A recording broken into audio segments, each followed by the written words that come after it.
Here I'm going to be doing a butterfly patch. That's what I call it.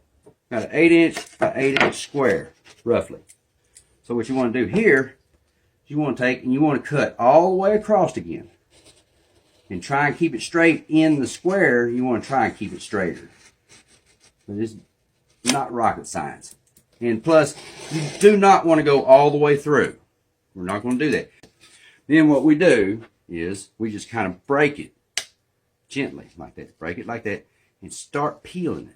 Peeling that surface tape off. We don't want to break that. But what you want to do, we take this, we hold it up to the hole.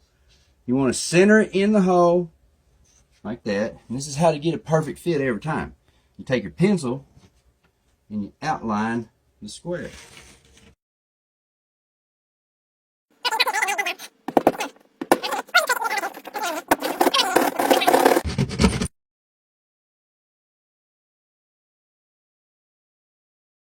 That's it. Let's go ahead and mark T for the top right there so we don't do that again. You can take a dust brush, a shop vac. Don't suck all the insulation out of the wall. What I like to do is kind of mash it that way. Get a little bit in there like that before I go all the way around. That gets it good and seated to the edge of the drywall there. Anyway, what you want to do is what I do. You take your knife like this, pull it right in the corner. Pull out some mud like that. It's easier to go around and not leave it all over the wall. And you can take one side at a time. Get you a little bit more. Just go ahead and take it that way. Oh, now look what I did. I'm trying to show off and it messed up on me. Anyway, nice, even.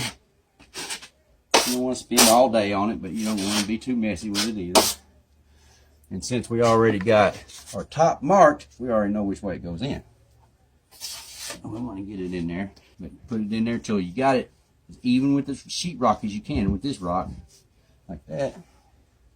And start squeezing it out. Don't try to squeeze it all out at once; you'll tear the paper.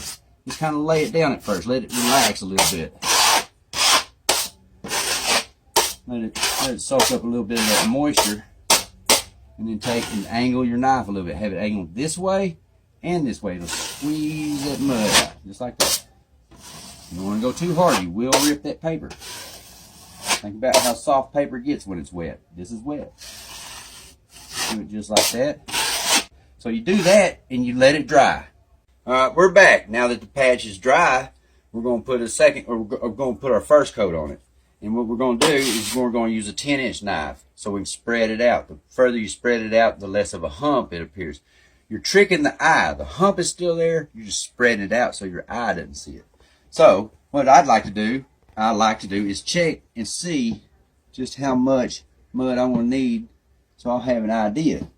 So I just check like that and see what it is, and that's not bad at all. So what you want to do is you want to get a thin bead. I mean, I say a thin bead, it doesn't have to be real thin, but you want to go all the way across the knife. You might have to do it a couple times like that, but take it and I just go right straight down like that. Maybe have to come up again, you know, to fill in the void. Like that. Come down about halfway. Do it again. And you don't have to be perfect. Don't think you're going to make yours look as good as mine. I've been doing it for 30 years. Like that. And what I do is burn all the edges. Burning the edges, I mean scratch the edges down. Do it like that. And that way they're feathered. Like that. Like that. And then we smooth it off.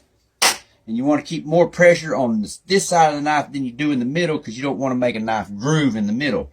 You'd rather have that little ripple in there than a groove. So just keep it kind of like that. Kind of like that. Let that dry. And we'll come back when that dries and we'll put the final bed on it. Alright, we're back. We're going to put the second and final bed on it. Here we go with the second bed. And I'm going to go this way with it. Same thing. Just a little pressure on the outside, and then there it is. That's the finished bed right there. But you have to wet sand around the edges to feather them into the texture. If you don't, you'll leave a line. This texture is real small, so it's not that big of a deal, but it will still leave a line. Bigger texture, you have to feather it in. just like this. I like to get it wet, let it soak in a little bit, all the way around. It's easier to feather if it soaks in a little. But you got to feather that into the texture. Don't rub it too much. You want to rub it all off. And if you see paper or tape, stop.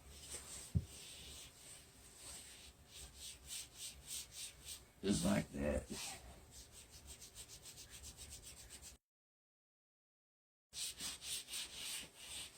And once you got it all feathered in like that, you can tell because it's in the texture. It's not on top of the texture, on the edge.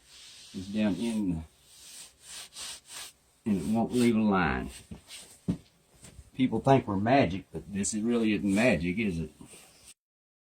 All right, here we go. We're just going to put a little texture on this. This is an orange peel.